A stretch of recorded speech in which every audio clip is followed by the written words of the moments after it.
ಈ ಹಿಂದೆ ಕೂಡ ಅಲೋಕ್ ಕುಮಾರ್ ಅವರ ಜೊತೆಯಲ್ಲಿ ಸೈಲೆಂಟ್ ಸುನಿಲ್ ಗಲಾಟೆಯನ್ನು ಕೂಡ ಮಾಡಿಕೊಂಡಿದ್ರು.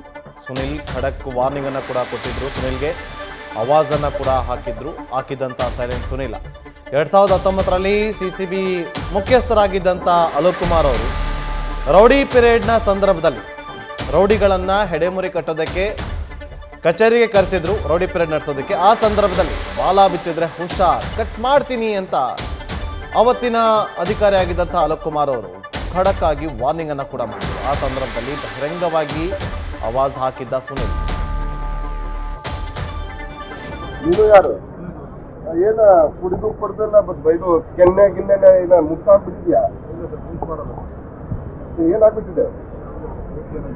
ರೇಟ್ ಏನಾಗಿದೆ? ಜಾಸ್ತಿ ಏನ ಕಾಂಟ್ರಾಕ್ಟ್ ತಗೊಂಡಿದ್ಯಾ? ಕಸಾದು ಜಾಸ್ತಿ ಕಾಂಟ್ರಾಕ್ಟ್ ತಗೊಂಡಿದ್ಯಾ, ಅದಕ್ಕಾಗಿ ಎಲ್ಲ ಇದು ಆಗಿದೆ. ಜಾಸ್ತಿ ಸುಖ, ಜಾಸ್ತಿ ದುಡ್ಡು ಬಂದ್ರೆ ಇದೆಲ್ಲ ಆಗೋದು. ಇವರು ಅತಿ ಕಡಿಮೆ ಇನ್ವೆಸ್ಟ್ಮೆಂಟ್ ಅಲ್ಲಿ ಪ್ಯಾಕರ್ಸ್ ಅಂಡ್ ಮೂವರ್ಸ್ ಬಿಸ್ನೆಸ್ ಶುರು ಮಾಡಿ ತಿಂಗಳಿಗೆ 5 ಲಕ್ಷ ಸಂಪಾದನೆ ಮಾಡ್ತಾರೆ. ಇವರಿಂದ ಕಲಿಬೇಕಾ? ಫ್ರೀಡಮ್ ಆಪ್ ಅನ್ನ ಈಗಲೇ ಡೌನ್ಲೋಡ್ ಮಾಡಿ. ಕುಡಿದು ತಿಂದು ಎಲ್ಲಿ ಕಾಂಟ್ರಾಕ್ಟ್ ತಗೊಂಡಿದ್ಯಾ?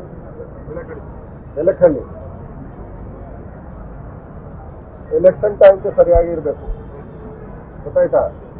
ನಿಮ್ಗೆ ನಾನು ಕರೆದಿಲ್ಲ, ಈಗ ನಿಮ್ಗೆ ಒಳ್ಳೆದಿಂದ ಇದೆಯಾ? ಸರಿಯಾಗಿ ನಿಲ್ರಿ, ಸರಿಯಾಗಿ ನಿಲ್ಬೇಕು. ಎರಡು ಕಲ್ ಸೇರ್ಸು ಸರಿಯಾಗಿ ಕೊಡ್ತೀನಿ ಇಲ್ಲೇ, ಗೊತ್ತಾಯ್ತಾ? ಜಾಸ್ತಿ ಇಲ್ಲಿ ಹೀರೋ ಕಂಪ್ನಿ ಇಲ್ಲೇ ಕೊಡ್ತೀನಿ. ಏನ್ ತಿಳ್ಕೊಂಡಿದ್ಯಾ? ಬಾಡಿ ಏನ ನಿಮ್ಗೆ ಜಾಸ್ತಿ ಸೊಕ್ಕಾಗಿದ್ಯಾ? ಮತ್ತೆ ಏನಿದೆ? ನಿಮ್ಗೆ ಇಟ್ಕೊಳ್ಳಿ, ಸ್ವಲ್ಪ ಇದು ಜಾಸ್ತಿ ಇಟ್ಕೊಳ್ಳಿ. ಭಾವಿಸ್ಬಿಡ್ತೀನಿ ನಿಮ್ಗೆ. ಜಾಸ್ತಿ ಬಾಯಿ ನಿಮ್ಗೆ ಇದೆ. ನಿಲ್ಲೋದು ನಮಗೆ ಸ್ಪೋರ್ಟ್ ಮಾಡ್ತೀಯ, ಇಲ್ಲಿ ಸ್ಪೋರ್ಟ್ ಮಾಡ್ತೀಯಾ? ಇಟ್ಕೊಳ್ಳಿ.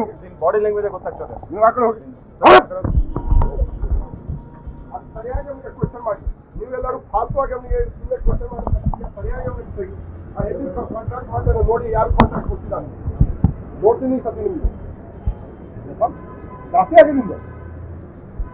ನೀವು ಸೊಸೈಟಿಗೆ ನಿಮ್ಗೆ ಯಾರು ಭಯ ಬೀತಿಲ್ಲ. ಈಗ ಬಾಲರಾಜ್ ಪರ್ಸನ್ ನಿಮ್ಗೆ ಹೇಳ್ತಾ ಇದ್ದೀನಿ, ಸುಮ್ಮನೆ CCB ಬರೋದು ಹೋಗೋದೇನೋ ಇದು ನಿಲ್ಸ್ಬೇಕು. ತೆಗಿ ಒಂದು ಏನಿದೆ, ಯಾವ ಕಡೆ ಕಾಂಟ್ರಾಕ್ಟ್ ಏನ್ ಮಾಡ್ತಾನೆ, ಇಲ್ಲಿಂದ ತಗೊಳ್ತಾನೆ, ಯಾರಿಗಾರು ಚೆಕ್ ಮಾಡಿದಾನೆ ಅವ್ರು ಕೇಸ್ ಹಾಕೊಂಡು ಒಳಗಡೆ ಹಾಕಿ. ನಿಮಗೆ ಜಾಸ್ತಿ ನಿಮಗೆ ತೊಕ್ಕಾಗಿದೆ. ಈ ಕಡೆ ನೋಡುವ ತಲೆ ಮೇಲೆ ಹಾಕ್ತೀನಿ. ಹೋಗಿದ್ಯಾ?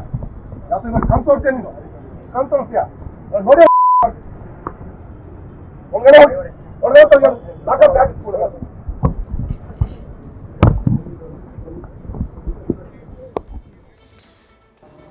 ಮಾಹಿತಿ ಕೊಡ್ತಾ ಇದ್ರು ನಮ್ಮ ಪ್ರತಿನಿಧಿ ಪ್ರಜ್ವಲ್. 2019ರಲ್ಲಿ ರೌಡಿ ಪರೇಡ್ ನಡೀತಾ ಇದ್ದಂಥ ಸಂದರ್ಭದಲ್ಲಿ ಒಂದು ರೀತಿಯಲ್ಲಿ ಅಲೋಕ್ ಕುಮಾರ್ ಅವರು ನೇರವಾಗಿ ಗರಂ ಆಗ್ತಾರೆ.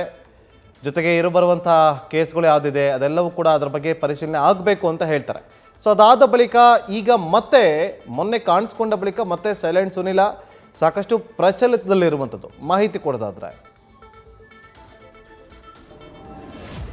ಖಂಡಿತವಾಗಿಯೂ ಕೂಡ ನಾಗೇಂದ್ರ ಬಾಬು, 2019ರಲ್ಲಿ ಅಲೋಕ್ ಕುಮಾರ್ ಅವರು CCB ಮುಖ್ಯಸ್ಥರಾಗಿದ್ದಂತಹ ವೇಳೆಯಲ್ಲಿ ರೌಡಿ ಪರೇಡ್ ಅನ್ನು ನಡೆಸ್ತಾರೆ. ಈ ಸಂದರ್ಭದಲ್ಲಿ ಈತ ಅಲೋಕ್ ಕುಮಾರ್ ಅವರನ್ನೇ ಗುರಾಯಿಸುವಂತಹ ದೃಷ್ಟಿಯಲ್ಲಿ ನೋಡ್ತಾ ಇರ್ತಾನೆ. ಈ ಸಂದರ್ಭದಲ್ಲಿ ಅವರು ಕೂಡ ಸಾಕಷ್ಟು ಆತನಿಗೆ ಒಂದು ಆವಾಜನ್ನು ಹಾಕಿರ್ತಾರೆ. ಅಂದ್ರೆ ಈ ರೀತಿ ಗುರಾಯಿಸೋದು ಅಥವಾ ಇನ್ನೋದನ್ನೆಲ್ಲ ಇಲ್ಲಿ ಇಟ್ಕೊಳ್ಳುವಂತ ಒಂದು ಕೆಲಸಕ್ಕೆ ಕೈ ಹಾಕಬೇಡ ನೀನು ಅನ್ನುವಂಥ ಒಂದು ಎಚ್ಚರಿಕೆಯನ್ನು ಕೂಡ ಕೊಟ್ಟಿರ್ತಾರೆ. ಅದೇ ರೀತಿ ಪೊಲೀಸ್ ಅಧಿಕಾರಿಗಳು ಕೂಡ ತಿಳಿಸಿರ್ತಾರೆ.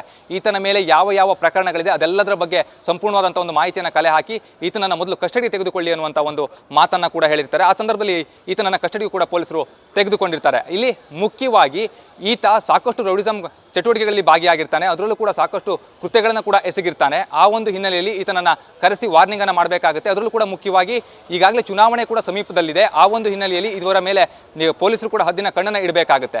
ಇಷ್ಟೆಲ್ಲ ಒಂದು ಮುನ್ನೆಚ್ಚರಿಕಾ ಕ್ರಮಗಳನ್ನು ತೆಗೆದುಕೊಳ್ಬೇಕಾದಂಥ ಒಂದು ಪರಿಸ್ಥಿತಿಯಲ್ಲೂ ಕೂಡ CCB ಅಧಿಕಾರಿಗಳು ಹಾಗಾದ್ರೆ ಯಾಕೆ ಕಣ್ಣು ಮುಚ್ಚಿ ಕುಳಿತುಕೊಂಡ್ರು ಅನ್ನುವಂಥ ಒಂದು ಪ್ರಶ್ನೆ ಏನಿದೆ ಅದು ಇಲ್ಲಿ ಉದ್ಭವ ಆಗ್ತಾ ಇರುವಂಥದ್ದು. ಅದಕ್ಕೆ ಈಗಾಗಲೇ CCB ಜಂಟಿ ಆಯುಕ್ತ ಶರಣಪ್ಪ ಅವರು ಕೊಟ್ಟಂತಹ ಒಂದು ಉತ್ತರವೂ ಕೂಡ ಅಷ್ಟೊಂದು ಸಮರ್ಪಕವಾಗಿಲ್ಲ ಅಂತಾನೆ ಹೇಳಬೇಕಾಗುತ್ತೆ. ಯಾಕೆ ಅಂತ ಹೇಳಿದ್ರೆ ಆ ಒಂದು ಉತ್ತರದಲ್ಲಿ ಆತನ ಮೇಲೆ ಈಗ ಸದ್ಯಕ್ಕೆ ಯಾವುದೇ ಒಂದು ಪ್ರಕರಣಗಳಿಲ್ಲ ಅನ್ನುವಂಥ ಒಂದು ಮಾತನ್ನ ಈಗಾಗಲೇ ಅವರು ಹೇಳ್ತಾ ಇದ್ರು ಕೂಡ ಹಾಗಾದ್ರೆ ನಾಪತ್ತೆಯಾಗಿದ್ದ ಅನ್ನೋದನ್ನ ಯಾಕೆ ಹಾಗಾದ್ರೆ ಉಲ್ಲೇಖಿಸಿದ್ರು ಅನ್ನುವಂಥ ಒಂದು ಪ್ರಶ್ನೆ ಏನಿದೆ ಅದಕ್ಕೆ ಸಮಂಜಸವಾದಂತಹ ಒಂದು ಉತ್ತರ ಏನಿದೆ ಅದು ಲಭ್ಯವಾಗಿಲ್ಲ ಅಂತಾನೆ ಇಲ್ಲಿ ಮುಖ್ಯವಾಗಿ ನಾವು ಮೆನ್ಷನ್ ಮಾಡಬೇಕಾಗುತ್ತೆ. ಅದರಲ್ಲೂ ಕೂಡ ಮುಖ್ಯವಾಗಿ ಕಮಿಷನರ್ ಅವರು ಕೂಡ ವರದಿಯನ್ನು ತರಿಸಿಕೊಳ್ತೀನಿ ಅನ್ನುವಂಥ ಒಂದು ಮಾತನ್ನ ಹೇಳ್ತಾ ಇದ್ದಾರೆ.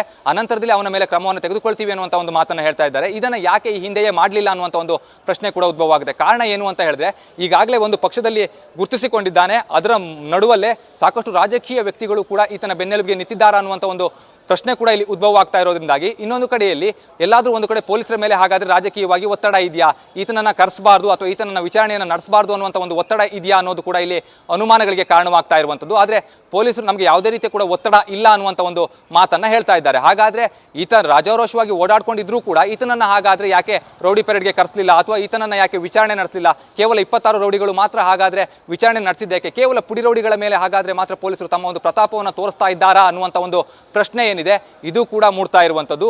ಈ ಒಂದು ಘಟನೆಯನ್ನು ನಾವು ಈಗಾಗಲೇ 2019ರಲ್ಲಿ ಅಲೋಕ್ ಕುಮಾರ್ ಅವರು ಆತನಿಗೆ ಒಂದು ಎಚ್ಚರಿಕೆಯನ್ನು ಏನು ಕೊಟ್ಟಿರ್ತಾರೆ ಅದನ್ನು ನಾವಿಲ್ಲಿ ಗಮನಿಸಬೇಕಾಗುತ್ತೆ. ಅದೇ ರೀತಿಯ ಎಚ್ಚರಿಕೆಯನ್ನು ಕೊಡ್ಲಿಕ್ಕೆ ಹಾಗಾದ್ರೆ ಯಾಕೆ ಇವರು ಹಿಂದೇಟನ್ನು ಈಗ ಪೊಲೀಸರೇ ಒಂದು ವಾರದ ಹಿಂದೆ ತಿಳಿಸಿದ್ರು ಎಸ್ಕೇಪ್ ಆಗಿದ್ದಾನೆ ಅಂತೇಳಿ. ಆದರೆ ಈಗ ಏಕಾಏಕಿ ನಿನ್ನೆ ಪ್ರತ್ಯಕ್ಷವಾಗಿರುವಂಥದ್ದು ಸಾಕಷ್ಟು ಗೊಂದಲಗಳಿಗೆ ಇಲ್ಲಿ ಪ್ರಶ್ನೆಗಳು ಮೂಡ್ತಾ ಇರುವಂಥದ್ದು, ಗೊಂದಲಮಯವಾದಂಥ ಪ್ರಶ್ನೆಗಳು. ಸೊ ಈಗ ವಾಟ್ ನೆಕ್ಸ್ಟ್? ಪೊಲೀಸ್ ಇಲಾಖೆ ಮುಂದೆ ಏನು ಮಾಡುತ್ತೆ ಈಗ ಈ ವಿಚಾರವಾಗಿ? ಪ್ರಜ್ವಲ್, ಏನು ಮಾಡಬಹುದು? ಖಂಡಿತವಾಗಿಯೂ ಕೂಡ ನಾಗೇಂದ್ರ ಬಾಬು, ನೀವು ಹೇಳಿದಂತೆ ಈ ಒಂದು ವಿಚಾರ ಇದೆ, ಇದು ಸಾಕಷ್ಟು ಗೊಂದಲಕ್ಕೆ ಕಾರಣವಾಗ್ತಾ ಇದೆ. ಯಾಕಂದ್ರೆ ಒಂದು ವಾರದ ಹಿಂದೆ ನಾಪತ್ತೆಯಾಗಿದ್ದ, ತಲೆಮರೆಸಿಕೊಂಡಿದ್ದಾನೆ, ಆತನಿಗಾಗಿ ಶೋಧ ಕಾರ್ಯ ನಡೀತಾ ಇದೆ ಅನ್ನುವಂಥ ಒಂದು ವಿಚಾರವನ್ನು ಸಿಸಿಬಿ ಅವರು ಹೇಳಿರ್ತಾರೆ. ಅದೇ ಒಂದು ವಾರದಲ್ಲಿ ಈತ ಒಂದು ಕಾರ್ಯಕ್ರಮವನ್ನು ಕೂಡ ಆಯೋಜನೆ ಮಾಡ್ತಾನೆ, ಅದರ ಸಾರಥ್ಯವನ್ನು ಕೂಡ ಈತನೇ ವಹಿಸ್ತಾನೆ. ಈತನಿಗಾಗಿ ಶೋಧ ಕಾರ್ಯವನ್ನು ನಡೆಸ್ತಾ ಇದ್ರೆ ಹಾಗಾದ್ರೆ ಯಾಕೆ ಪೊಲೀಸರಿಗೆ ಈತ ಒಂದು ಕಾರ್ಯಕ್ರಮವನ್ನು ಆಯೋಜನೆ ಮಾಡ್ತಾ ಇರುವಂಥದ್ದು ಗೊತ್ತಾಗಿಲ್ಲ ಅನ್ನುವಂಥ ಒಂದು ಪ್ರಶ್ನೆ ಕೂಡ ಇಲ್ಲಿ ಉದ್ಭವ ಆಗುತ್ತೆ. ಈಗಾಗಲೇ ಕಮಿಷನರ್ ಕೂಡ ಹೇಳಿದ್ದಾರೆ ವರದಿಯನ್ನು ತರಿಸಿಕೊಳ್ತೇವೆ, ಅದೇ ರೀತಿಯಲ್ಲಿ ಆತನನ್ನ ಕೂಡ ಕರೆದು ಆತನಿಗೆ ವಾರ್ನ್ ಮಾಡುವಂಥ ಒಂದು ಕೆಲಸವನ್ನ ಮಾಡ್ತೀವಿ ಅನ್ನುವಂಥ ಒಂದು ಮಾತನ್ನ ಈಗಾಗಲೇ ಹೇಳಿರುವಂಥದ್ದು. ಆದರೆ ಇವರು ಯಾವಾಗ ಆತನನ್ನ ಕರೆಸ್ತಾರೆ ಅನ್ನುವಂಥದ್ದು ಕೂಡ ಇಲ್ಲಿ ಯಕ್ಷ ಪ್ರಶ್ನೆಯಾಗಿದೆ. ಈತ ಕಣ್ಣೆದ್ರೆ ಓಡಾಡಿಕೊಂಡಿರುವಾಗಲೂ ಕೂಡ ಈತನನ್ನ ಬಿಟ್ಟು ಕಳಿಸಿರ್ತಾರೆ, ಈತನನ್ನ ಅರೆಸ್ಟ್ ಕೂಡ ಮಾಡಿರೋದಿಲ್ಲ ಅಥವಾ ಈತನನ್ನ ಕರೆಸಿ ವಾರ್ನಿಂಗ್ ಕೂಡ ಕೊಟ್ಟಿರೋದಿಲ್ಲ.